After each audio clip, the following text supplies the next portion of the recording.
자, 9번째 썰 한번 가보도록 하겠습니다. 댓글 컨텐츠고 영상 제목, 자영업 오래 한 사람으로서 한마디 하겠습니다. 직장인들 그냥 닥치고 회사 다니세요. 연봉에 2.5 내지 3배 이상 벌 거 아니라며. 이란 영상이 달린 댓글입니다. 굉장히 공격적인 말이네요. 자영업이라고 하면 우리가 알고 있는 가게 차리고 하는 것들, 뭐 철물점, 마트, 식자재, 그리고 먹는 장사, 이것저것 등등, 점포 차리고 하는 것들이 다 자영업이죠. 근데 요즘에 보면 자영업 오래 하신 분들 있습니까? 자영업을 하는 사람도 있지만 오래 하신 분들은 드문 것 같아요. 오래 한 자리에서 계속 자영업을 지속해 나가는 분들은 그렇게 많지 않은 것 같아요. 그나마 자영업 중에서 오래 가는 게 중국집은 그래도 한 동네에서 잘 안 바뀌는데 나머지는 정말 자주 바뀌어요. 나머지는 치킨집은 제 생각인데 저희 동네 기준으로 말씀드리면 한 1년에 한 번씩 바뀌는 것 같아요. 1년을 못 버틴다는 거죠. 아니면 한 건물에 1년에 2번 바뀐 것도 봤고. 여러분 생각해봐요. 여러분 동네에서 그 수많은 점포도 있을 거 아닙니까? 그 중에 한 자리에서 똑같은 걸 5년 이상 하는 가게가 몇 개 정도 있는지 한번 보면 얼마 안 될 겁니다. 얼마 안 돼요. 그 대부분은 5년도 안 돼가지고 접는다는 거예요. 5년도 안 돼가지고. 제가 알기로 우리나라 3년 이내 폐업률이 한 거의 90% 가까이 될 거예요. 3년 안에 한 아무리 못해도 8개 이상 망한다는 거예요. 10개 중에. 다 잘해보려고 하는 건데 절대 다수는 망한다는 거죠. 폐업한다는 거죠. 사실 자영업자분들 폐업하면 답이 없어요. 왜냐하면 지금 전국의 자영업자분들이 원래 장사를 하고 싶어서 장사를 하는 게 아닙니다. 다 사정이 있어가 장사를 하는 거거든요. 대부분 어떤 거냐 하면 직장을 다니다가 더 이상 직장을 다니지 못해가지고 나와가지고 할 게 없다 보니까 장사 쪽에 나오는 분들이 많습니다. 그리고 많은 자영업자분들이 그 집안에 가장인 분들이 많아요. 자녀가 있는 분들. 이 왜 그러냐면 보통 한 40대 중반 되면 이제 일반 회사에서 퇴사 압박이 이제 오니까 희망퇴직 받고 이제 3년치 기본급 받고 나오신 분들 있잖아요. 그나마 그분들은 좀 다행이지. 회사에서 그만큼 챙겨주니까. 근데 일반 직장 다니시는 분들 그런 것도 없잖아요. 보통 40대 나와서 자녀가 보통 이제 그때 되면 중학생이나 이제 일찍 결혼했으면 고등학생 아니면 초등학생도 있잖아요. 그러면 자녀를 키우다 보니까 결혼하면서 이제 가족들 꾸리면서 자녀들 키우다 보니까 적당히 벌어가는 답이 없어요. 그러다 보니까 장사를 하면 이제 일반 다른 일 하는 것보단 돈이 되니까 이쪽으로 오신 분들이 많아. 근데 그게 오히려 좀 잘못되는 경우가 많이 있어요. 근데 요즘에는 맛집이어도 망하는 것 같아요. 맛집이어도. 옛날에는 맛집이면 성공한다는 게 있었는데 이제는 맛집도 망하는 곳이 생겨요. 맛집도. 연봉이 2.5에 3배라면 여기서 말하는 건 연봉이 2.5, 3배라는 건 제가 봤을 때 그런 것 같아요. 순위. 그러니까 매출을 얘기하는 게 아닙니다. 매출. 순위. 이것저것 다 떼고 통장에 꽂힌 거.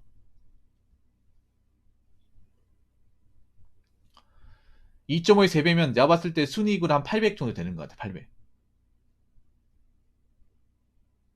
800 정도 벌 거 아니라면 하지 말라는 거예요. 근데 지금 자영업 하는 사람들 중에 순이익으로 매달 800 이상씩 있는 사람들이 별로 없어요.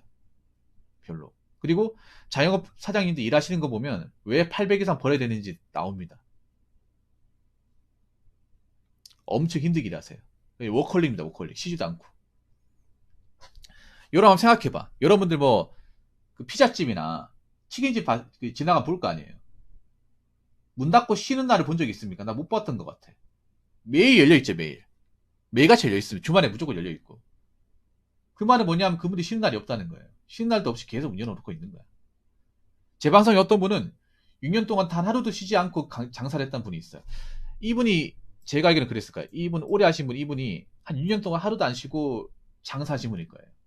제 방송에 어떤 분은요, 지금 안 들어오시는데, 그 은평구 녹봉동에서 마트 하신 분이 있습니다. 대형마트.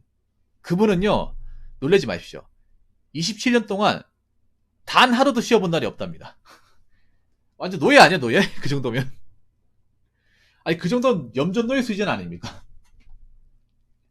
그분이 나이가 50살이 넘었는데, 아마 군대 갔다 오자마자 지금까지 한 거, 와, 거의 뭐, 징역 아니야, 징역. 어, 아, 본인 피셜로 하루도 쉬어본 날이 없대요. 하루도. 그니까, 이제, 자식이 이제 있는데, 군입대 하는 것도 못 봤대. 그분이 결혼하신 분인데.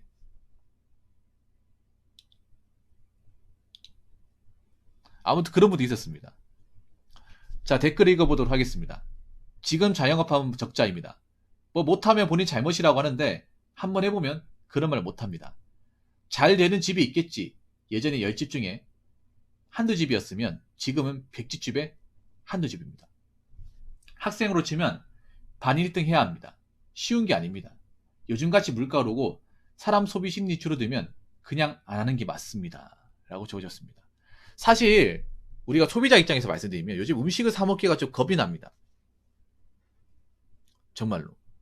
왜냐? 비싸요. 이제 김밥도 편하게 못 먹습니다. 왜냐?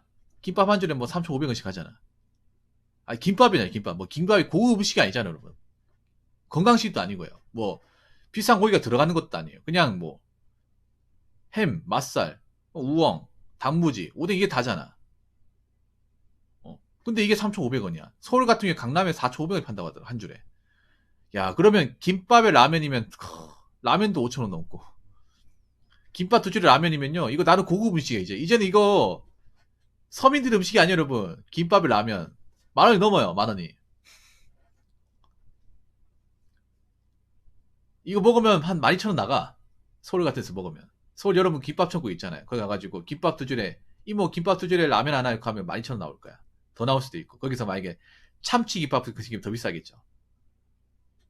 일반 김밥이 3,500원이니까 참치 김밥만 한 4,500원 하겠지. 한 줄에. 와. 근데 문제는 앞으로도 물가가 더 올라갈 가능성이 높다는 거예요. 왜냐하면 우리나라가 지금 금리를 안 올렸거든요. 예. 우리나라가 지금 계속 이제 스태그플레이션이죠.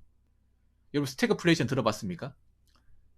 스태그네이션은 이제 경기 불황이고요. 인플레이션은 물가 인상이죠. 물가 상승. 그러니까 지금 우리나라가 경기 불황과 물가 상승이 복합적으로 가고 있습니다. 그래서 스태그플레이션. 예. 이게 스태그플레이션이 우리나라만 그런 게 아니라 미국도 오고 있고 일본도 그렇고 전 세계적으로 다 오고 있어요. 그래서 우리나라만 힘든 건 아니에요. 전 세계적으로 다 힘든 게 맞는데 근데 우리나라가 좀 유독 이제 상승폭이 크죠, 이게. 이 스태그플레이션의 어떤 데미지가 더 세게 오죠. 그래서 지금 많은 소비자들이 음식을 쉽게 사 먹기 힘들어요.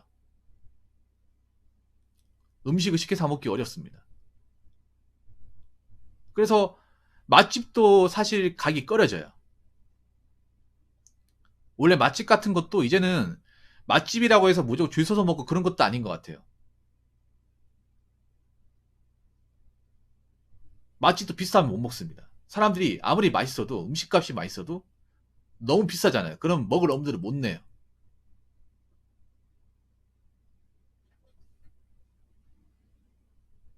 왜냐면 저거 한번 먹으면 남는 게 별로 없으니까. 그리고 요즘에는 자영업하면 나가는 게 너무 많아요. 나가는 게 너무너무 많아. 일단 재료비가 너무 많이 들어요. 재료비가. 채소 내는 것도 너무 많이 올라가지고 옛날에 채소값이 그렇게 안 비싸가지고 채소에 왜 이렇게 돈이 많이 나가지 않았는데 요즘엔 채소가 너무 많이 나가. 요즘에 뭐 시금치, 당근, 이 무 같은 거 많이 올랐다고 하잖아요.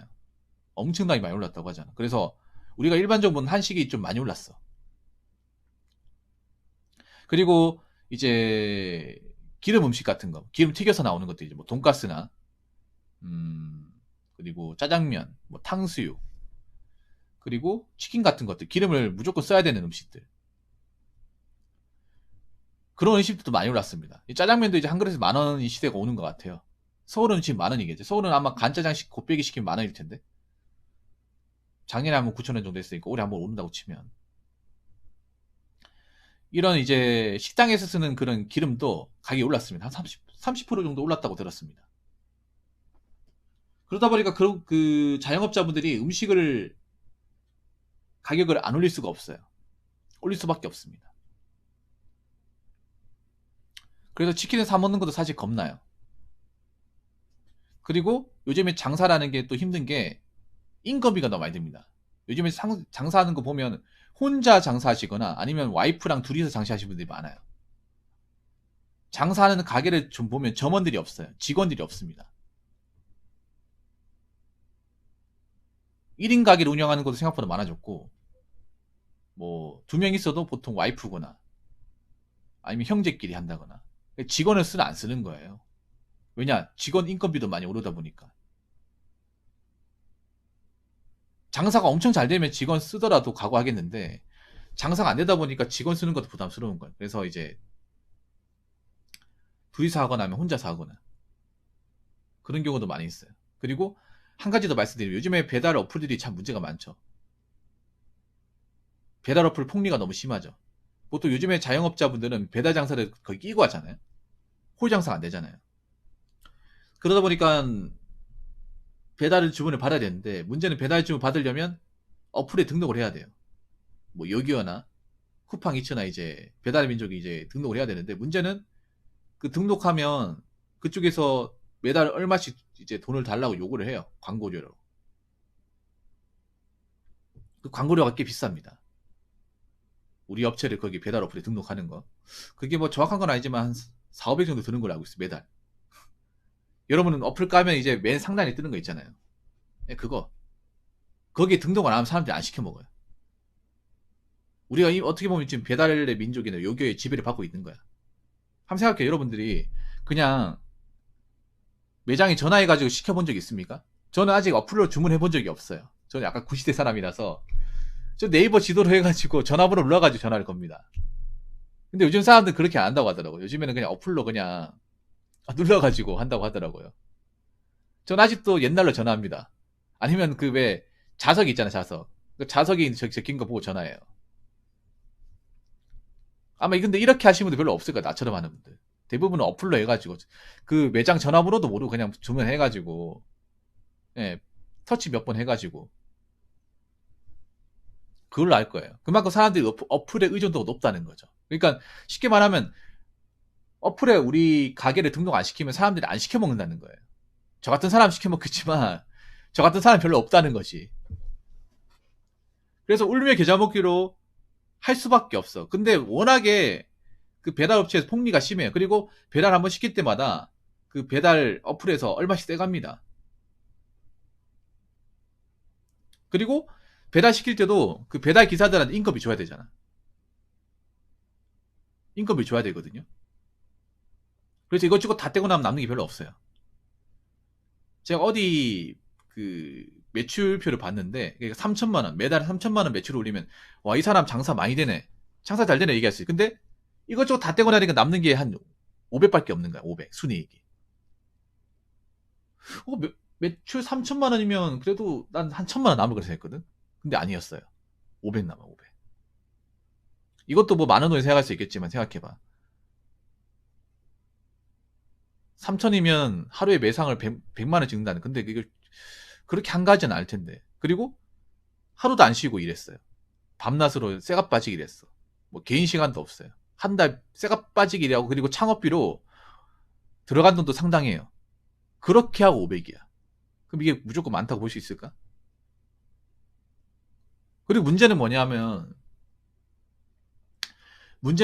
이 장사라는 게 뭐 지금 돈 많이 벌면 이게 쭉 가면 좋겠지만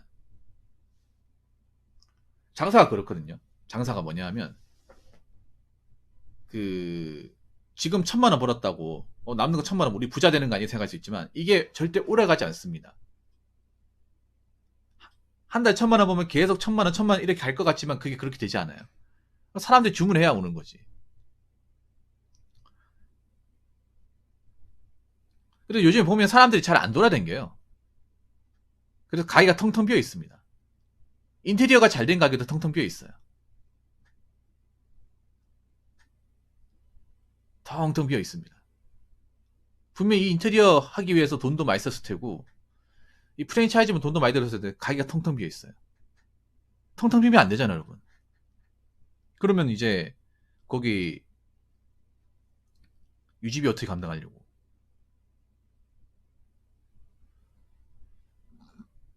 그래서 장사 같은 거 함부로 생각하시면 안 됩니다. 장사 같은 거. 정장사하겠다면요, 예, 자기 건물 있는 분들, 예, 자기 건물 있는 분들 장사하세요. 자기 건물. 어차피 월세 안 나가잖아.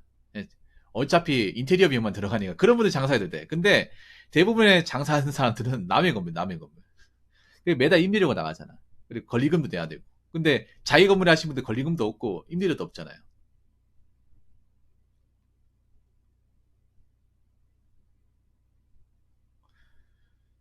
그래서 저는 장사에 뭔가 기쁘듯이 있는 사람이 아니면 장사하지 말라고 말씀드리고 싶어요. 괜히 모아놓은 돈 다 까먹습니다. 복구 안 돼. 그리고 장사에서 망하면 정말 데미지 크게 옵니다. 장사에서 망하면. 빚쟁이 돼, 빚쟁이. 여러분 장사에서 망하잖아요. 그러면 권리금도 못 받고. 그리고 망했으니까 권리금 없을 거 아니야. 그리고 저거 뭐야, 썼던 집기나 의자 같은 거 팔아도 얼마 돈 되지도 않아요. 거기다가 건물주가 그런 경우 있어. 이거 자기들이 인테리어 한 거니까 원상복구 시켜놔. 그러면 우리가 직원 불러가지고 원상복구 시켜야 돼. 그 돈까지 나가는 거야. 갓들이 망해서 억울한데, 건물주가 이거 원상복구 시켜라고 하면 해주고 가야 돼요. 지방은 1억은 안 되겠지만 서울 같은 게 1억 그냥 넘을 거예요. 서울은 1억 그냥 넘을 거예요. 서울 같은 데는. 그러니까 서울은 망하면 스케일이 엄청나게 큽니다. 지방하고 다른 게. 창업비도 훨씬 더 많이 들고, 이 망했을 경우에 어떤 철거 비용이나 어떤 그런 손해보는 것도 생각하면 서울에서 많이 자영업하다 말아먹으면 이거 정말 시계 옵니다. 시계. 빚지고 오잖아요. 그러면 이거 다시 디폴트 값으로 만드는 거는 힘들 거예요. 그래서 장사라는 거 절대 우습게 생각하지 마십시오. 서울이 잘 되면 정말 떼돈을 버는 것은 맞는데, 안 됐을 경우에는 정말 나락으로 할 수 있어. 안 됐을 경우에. 여러분 서울 같은, 특히 요즘 폐업 같은 기사들 많이 보죠. 뭐 빈 공실, 그리고 뭐 업주분들 힘들다. 지방보다 더 많이 들리거든. 지방보다. 뭐 건물 전체가 통 비어 있다거나, 원래 여기 고깃집이었는데 없어졌다거나. 그리고 여러분 서울에 살면 정말 쉽게 볼 수 있습니다. 여러분 동네 코앞에도 볼 수 있어. 번화가 말할 것도 없고. 왜 그럴까 한번 생각해 보세요. 저기 원래 장사 잘 되는 곳인데, 요즘에 보면 서울 같은 데 보면 장사가 잘 되고 유동인구가 많은 곳인데 가게가 텅 빈 데 엄청 많잖아요. 저게 장사하면 잘 되는데 왜 사람들 빠지지? 잘 생각해 보십시오. 제가 봤을 때 요즘에 장사하는 거는 계란의 바위치기입니다. 자, 이상으로 9번째 썰 마치도록 하겠습니다.